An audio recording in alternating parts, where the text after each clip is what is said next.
So of course, you want to hear the bad news first. The bad news is that this is the last day of the Citizen Media Summit. But what's the good news? The good news is that we have a really amazing program all day and a really fun party tonight.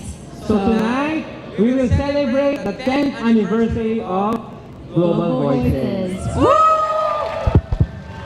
So after the end of session, before 6 p.m., there will be a bus that will take us to the party venue, okay? So this morning we wanted to get an understanding of the demographic of the group, so where you all are from. Yes, so can I request everybody to please sit down first? Okay. So since this is a Global Voices event, and we came from all over the world, we want to know where you're from. Yeah. So Mom was thinking that we would do it by Global Voices region, but there are so many regions that would take us more than our time. So instead we're going to go by what continent you hailed from. So where you came from in order to come to the event. So even if you were born someplace else than where you're living now.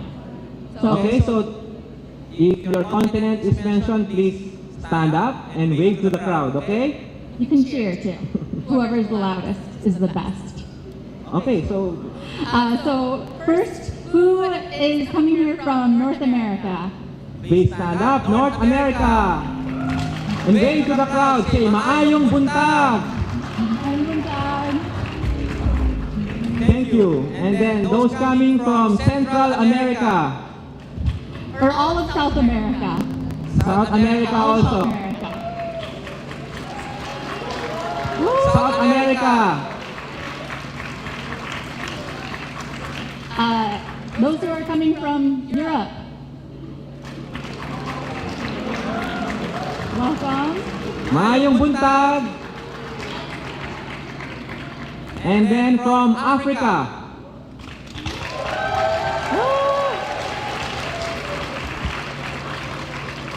Those who are coming from Australia.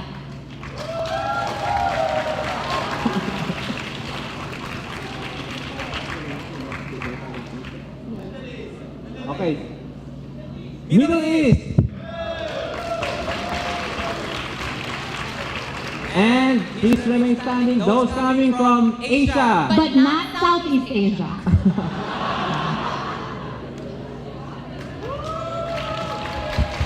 Those coming from Northeast Asia, remain standing. Okay, thank you. And from the host region, Southeast Asia.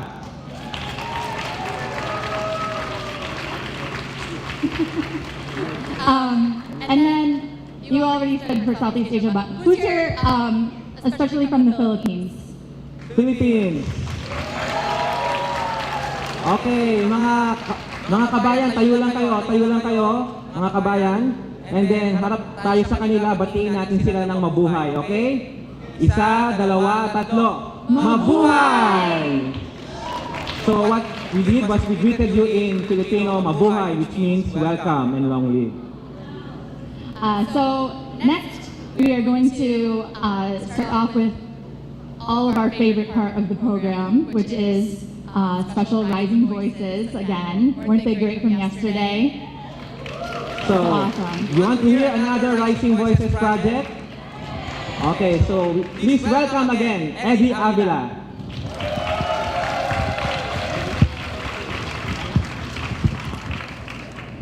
Thanks again. So today I have a very special guest. Actually, he's not a Rising Voices project, but he will be talking about a topic that is very special to us, which is how citizen media is promoting and revitalizing endangered, indigenous, or underrepresented languages. And our next guest has been really kind of an inspiration to see how committed he is into promoting languages in India, how he's using technology to do so. And so I'd like to welcome Subhashish Panigrahi, did I say that correct? Panigrahi, sorry, to talk about his work in India. Welcome.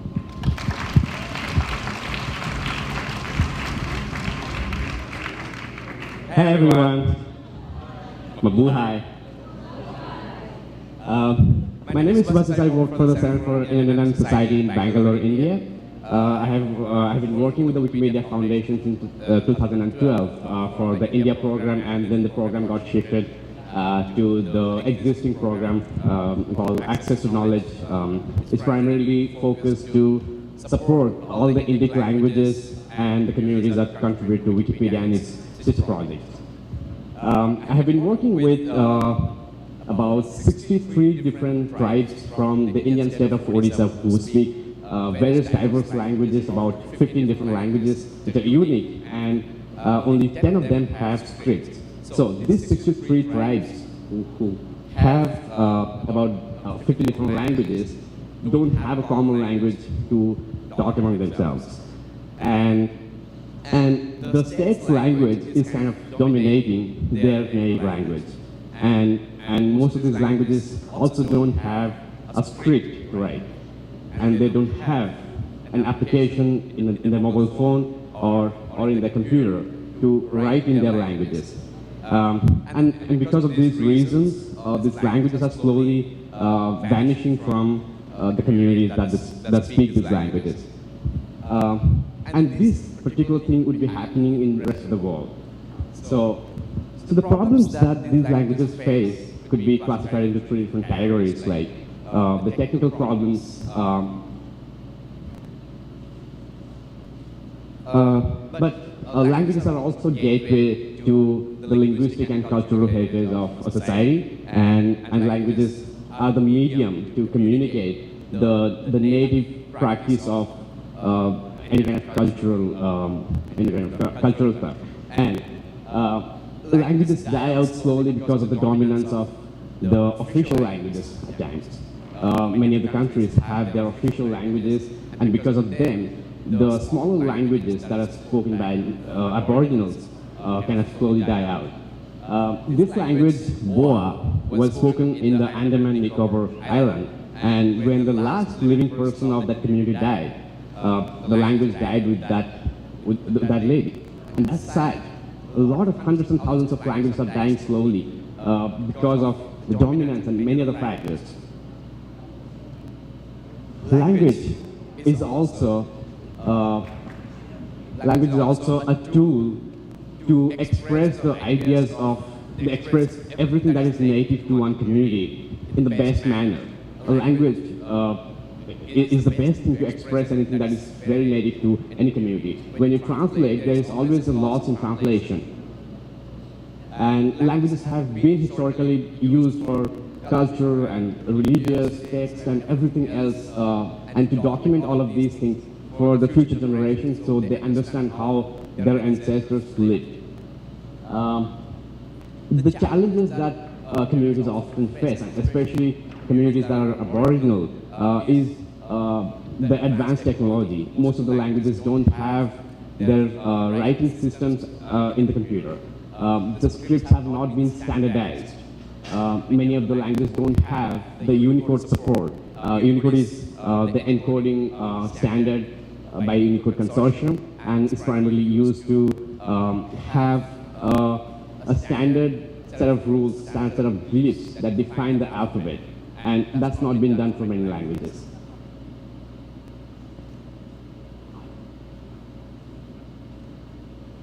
A lot of non-Latin script-based languages also have the complexity of the scripts being rendered properly in the computer. A lot of languages have conjunct, which is basically the combination of 2 or 3 or 4 consonants, and when you write them in a computer, it kind of breaks, and the one above is one such problem that people often face. The script is completely broken, and the one below has a conjunct. A lot of languages don't have native input for the language to be able to write in a computer or a mobile device. And fonts are basically used to write any script, and many languages don't have fonts.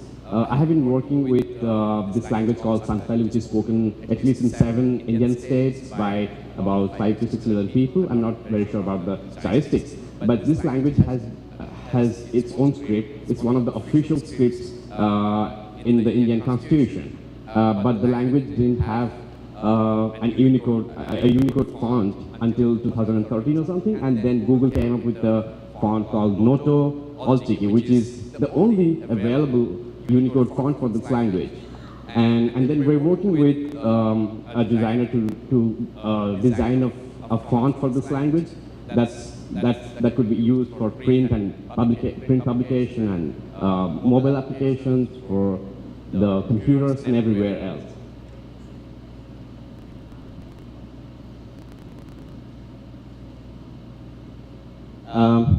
Then comes the strategies around for digital activism for languages. Many languages that need support from outside could start with making the languages available for people and using them in the mainstream media. Many languages are not used in the mainstream media, and the way it could popularize any language is using the mainstream media. So maybe sending messages to farmers in their native language about the weather forecast. That could be one way to use the language for the masses. The languages that have the problems of being standardized need professionals and people from academics and researcher community and linguistic community to standardize the language, to standardize the script, so the language could be used in the same way for all the people who speak the language. There is a need for some kind of consensus from the communities that are dispersed, live in different part of state or different states. You need a consensus. You need a single stand for the language to be used, and that's very much needed for the language. People often face this problem of the language being used by more people because if the language is not feeding someone, then there is no point for the community to use the language. Many countries are kind of pro-English, and the reason is when they learn English, it's easier for them to get a job.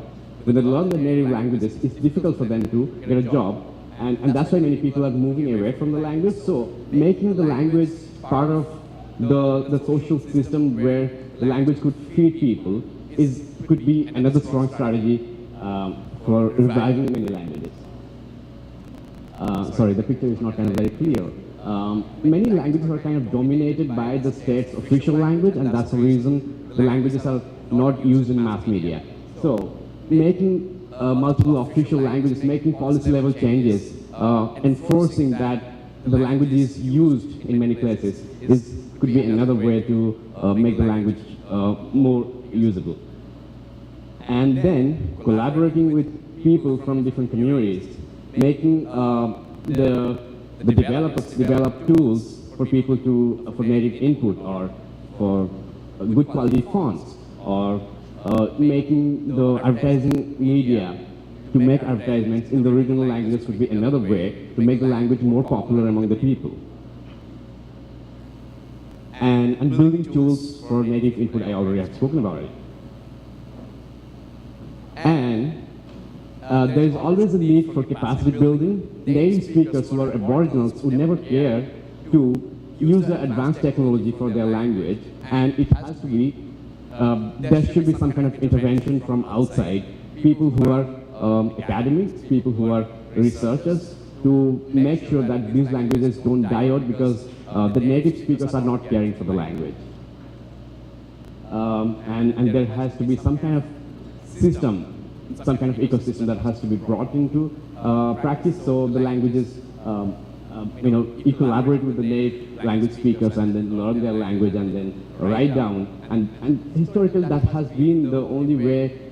Missionaries, when they started reaching out to people to propagate religion, they first learned the native language, and then most of the first published books in many languages, many of the colonies, is been the Bible in the native language.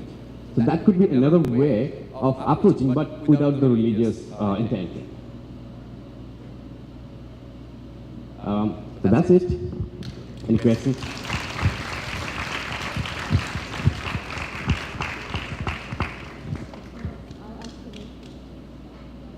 What's the fabric of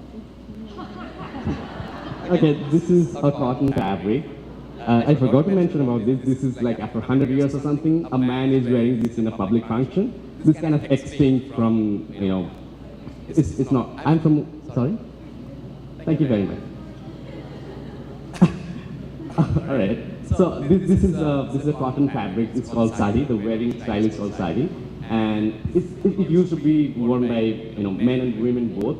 And then there were patriarchal societies. People tried to enforce things on women, and then, you know, made the men free, and then it became kind of part of the rich, and then slowly extincted.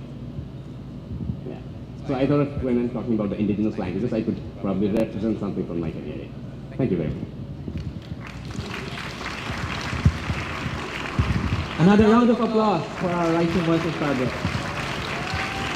Okay, before we proceed to the parallel sessions, we would like to call Mariana to discuss the Community Global Voices blog project.